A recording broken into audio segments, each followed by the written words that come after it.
Hi hello welcome to post 360. నేను మీ Murali Rapalli. Dachepalli police station ఈ పేరు చెప్తేనే పల్నాడులో ఇప్పుడు ఒక రకమైనటువంటి భయం కలుగుతుంది చాలా మందిలో. ముఖ్యంగా వైఎస్ఆర్‌సీపీ క్యాడర్‌లో. ఎందుకంటే ఎప్పుడు ఏ కేసు పెట్టి ఎవరిని అరెస్ట్ చేస్తారో ఎవరికీ తెలియట్లేదంటూ బిక్కుబిక్కుమంటూ బ్రతుకుతున్నారు. ఎవరైనా అయితే వాళ్ళ పైన కొంతమంది పైన ఎస్సీ, ఎస్టీ అట్రాసిటీ కేసులు పెడుతూ ఉన్నారు. కొంతమంది పైన సోషల్ మీడియా కేసులు పెడుతున్నారు. కొంతమంది పైన అటెంప్ట్ టు మర్డర్ కేసు పెడుతున్నారు.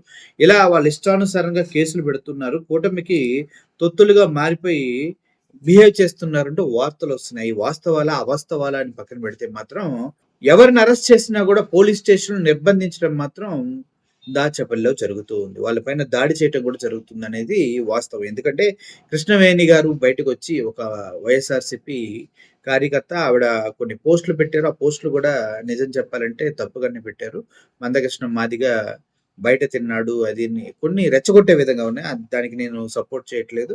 బట్ ఆవిడ పైన పెట్టిన కేసుల కన్నా గూడా ఆవిడని చేసిన టార్చరు చాలా బాధాకరం. ఆవిడని బ్రోతల్ కేసులో బుక్ చేస్తా అంటూ, అదంటూ, ఇదంటూ పోలీసులు మాట్లాడారని, అదేవిధంగా జగన్మోహన్ రెడ్డిని సెంటర్ చేసి తన పైన ఒక్క కేసు పెట్టవు, లేకపోతే నీ బ్రతుకు లేకుండా చేస్తావని మాట్లాడారని చెప్పారు. సో, అటువంటి తరుణంలో మళ్ళీ నిన్న ఒక వ్యక్తిని అరెస్ట్ చేశారు. తన పేరు హరికృష్ణ. వాళ్ళ ఫాదర్‌ని కూడా అరెస్ట్ చేసి తీసుకెళ్లారు గానీ, వాళ్ళ ఫాదర్‌ని గేట్ బయట వదిలేసి ఆ అబ్బాయిని మాత్రమే లోపలికి తీసుకెళ్లారు. ఆ తర్వాత పోలీస్ స్టేషన్‌లో ఉంచితే వాళ్ళ కుటుంబ సభ్యులు, వాళ్ళ ఊరు వాళ్ళు తంగేడు వాసులు అక్కడి నుంచి వచ్చి దాడి చేస్తారన్న భయంతోటి తన్ని ఉన్న క్వార్టర్స్‌కి షిఫ్ట్ చేశారంట. అలా చేయొచ్చా? దానికి పర్మిషన్ ఉందా?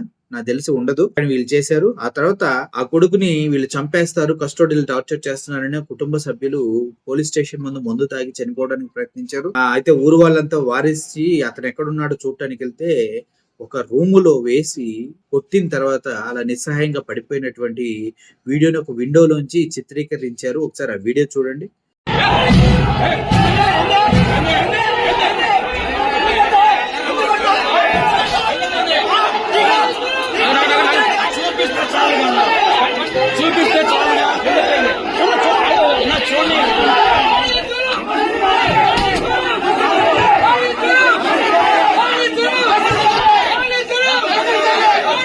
ఎంత దారుణంగా పడిపోయాడు. అప్పుడే బయటకొచ్చి చెప్పారు ఆ అబ్బాయిని విచక్షణ రహితంగా కొట్టాడు. థర్డ్ డిగ్రీ తన పైన ప్రయోగించారంటూ కుటుంబ సభ్యులు, స్థానికులు, అదేవిధంగా వైఎస్ఆర్‌సీపీ నాయకులు చెప్పడం జరిగింది.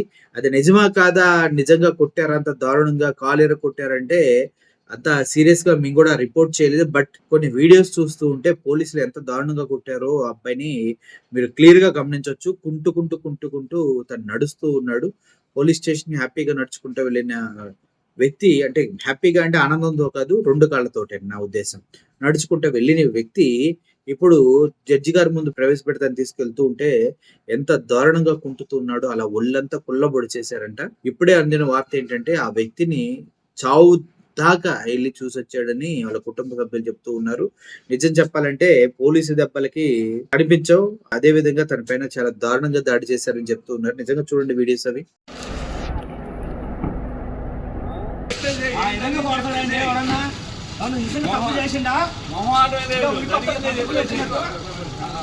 జరిగిందే వేసాంలే, హైకోర్టులో వేసాం.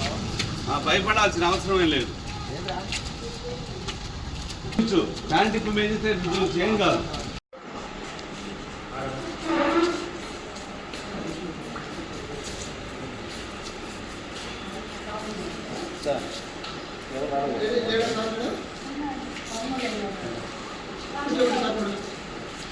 రిమాండ్ సీఏ గారు కోచింగ్ కేసు.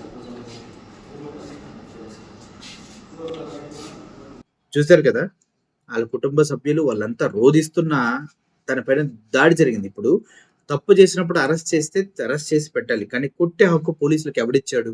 కానీ ఇది జరుగుతుంది కాబట్టి ఇది కక్షపూరితంగా పోలీసులు చేస్తున్నటువంటి అరెస్ట్ అనేసి అర్థమవుతుంది. ఇప్పుడు నువ్వు అరెస్ట్ చేసా తీసుకెళ్లి కోర్టులో సబ్మిట్ చేయాలి. కానీ నువ్వు నీ ఆధ్వర్యంలో పెట్టుకొని కస్టోడియల్ టార్చర్ చేస్తున్నారు. ముఖ్యంగా ఈయన సిఐ పొన్నూరు ప్రభాకర్. ఈయనైతే దారుణంగా బిహేవ్ చేస్తున్నాడు వైఎస్ఆర్‌సీపీ వాళ్ళతో అంటూ టీడీపీ తొత్తుగా మారాడంటూ వార్తలు వస్తున్నాయి.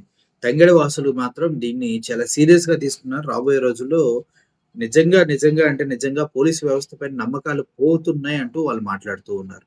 ఏదేమైనా ఒక వ్యక్తిని కస్టోడియల్ టార్చర్ చేయటం చాలా తప్పు. అదేవిధంగా జడ్జి గారి ముందు తను కూడా కొట్టారని ఒప్పుకున్నట్టు తెలుస్తుంది. మరి దాని తాలూకు పరిణామాలు ఎలా ఉంటాయో కూడా వేచి చూడాల్సిన అవసరం ఎంతైనది. మన సొంత వారికి కష్టం వస్తేనే కష్టం కాదు.